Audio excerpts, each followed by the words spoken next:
Let's make some natto.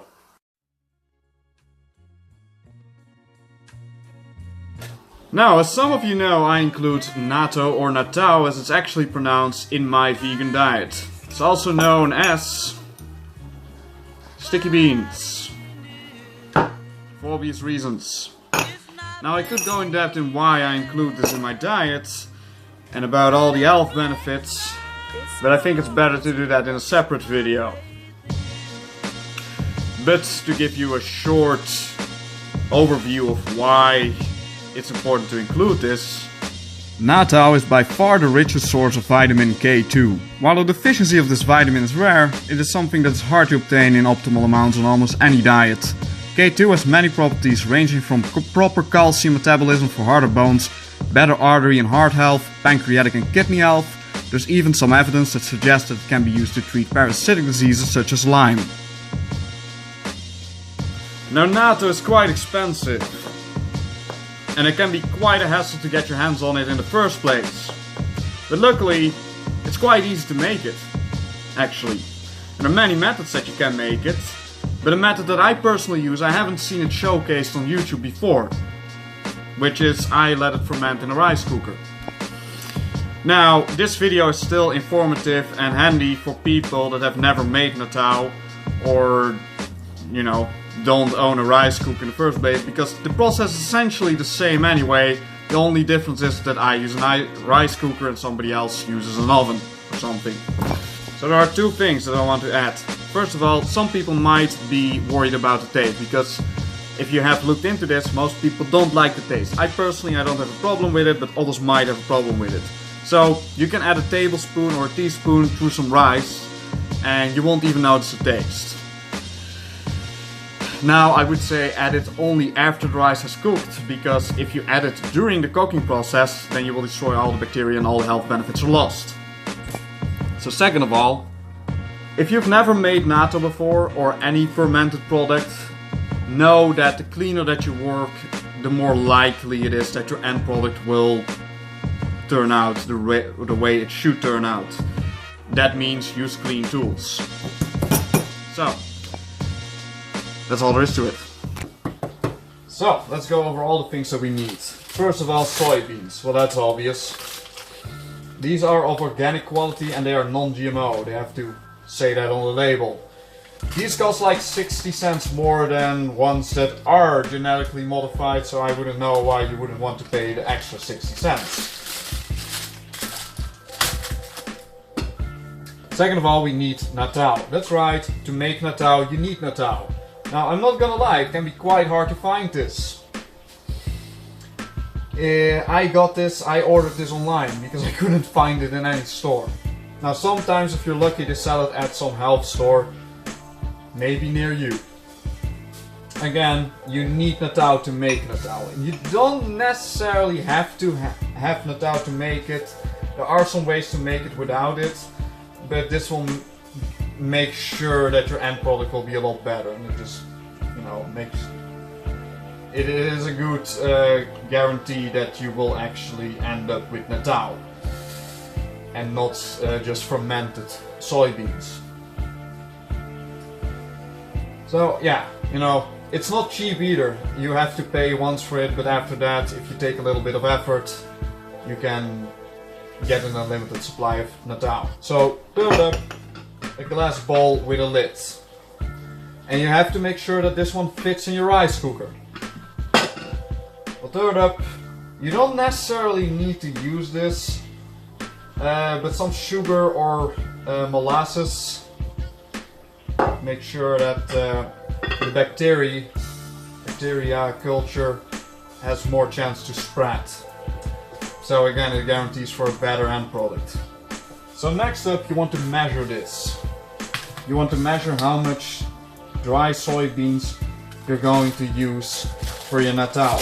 You have to make sure how much can actually fit in this bowl. For me, that is 300 grams of dried soybeans, which pretty much means 600-700 grams cooked.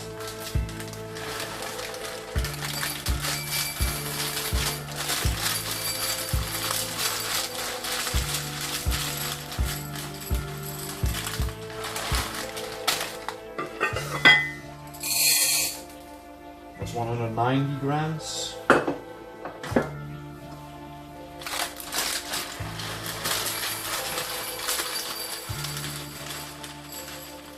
Yeah, it's 130 grams, that can fit. So now we add water to the pan to let the beans soak for at least 12 hours, all the way up to 84 hours. Be sure to add a lot of water, you will drain the excess later anyway. You can add some wakame, as this has the supposed benefit of breaking down some of the hard digestible sugars.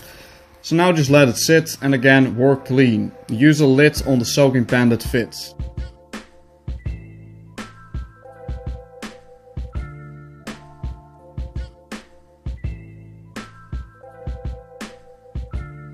So 24 hours have passed, and let's take a look at the beans.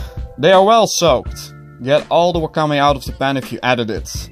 Now take a tray and drain the beans. Give them a good rinse, and I mean good. Give the pan a quick rinse as well. Again, you want to do this as clean as possible. Let the beans drain for a minute and add them back to the pan. Then add water to the pan and put them on a high flame until they start cooking. Then dial back to a medium flame and let them cook for an hour.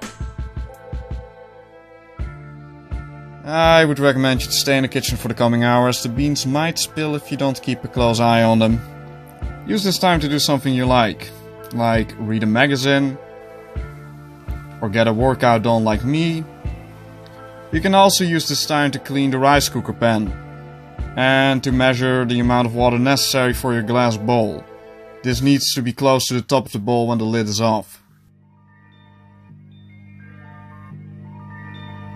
So now that you know that there's enough water in this pan, get this glass bowl out of it and place this rice cooker wherever you want to place it. Remember, this is a fermentation process, so this is going to stink.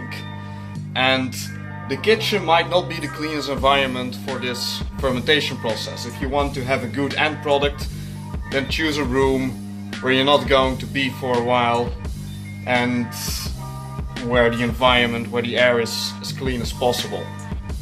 Let the rice cooker heat up while the beans are still cooking. 42 degrees Celsius or 105 degrees Fahrenheit is the best temperature I've found. Once your beans are done cooking, give them another quick rinse. Clean the drainer and add them beans. Give them a quick rinse, but make sure they stay warm. Now put the beans in a glass bowl and add a tablespoon of natto to your beans. Less works too. I've gotten good results with a teaspoon, but more works better. You can also add some molasses or any other sugar. Just stir the spoon you use to scoop the molasses or any other sticky sugar, and the heat of the beans will make sure it will melt from the spoon. Discard all the beans that have fallen out of the bowl. They can interfere with the fermentation process. Put the beans in the now heated up rice cooker. Make sure that there's a crack between both halves of the glass bowl so that the beans can breathe. This is very important. Put the lid on top of the rice cooker and turn the lights off. Darkness is also pretty important for this process.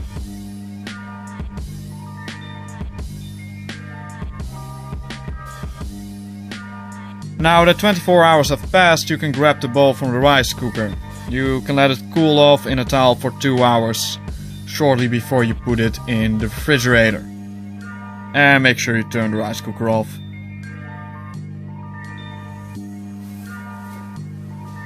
So, I let this cool off for 2 hours. Let's see how it turned out.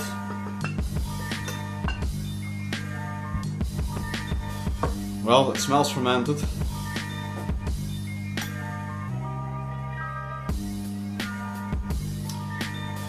It is fermented. So this is officially natto now. You can eat this. However, what people like to do is they put it in the fridge or the refrigerator for 2 days, so it can ripen a little bit further. This will also get rid of the molasses taste that it has right now. Afterwards, you can put it in a container of your choice and you can store it in the fridge for up to 6 months. Well, that's all there is to it. Bye bye! Hey guys, if you like this video, be sure to like, favorite and subscribe. If you're interested in the health benefits of natto, be sure to click the annotation on the left. I'm not sure what's on the annotation on the right, but I'm sure it's worth your time. Be sure to click that one as well.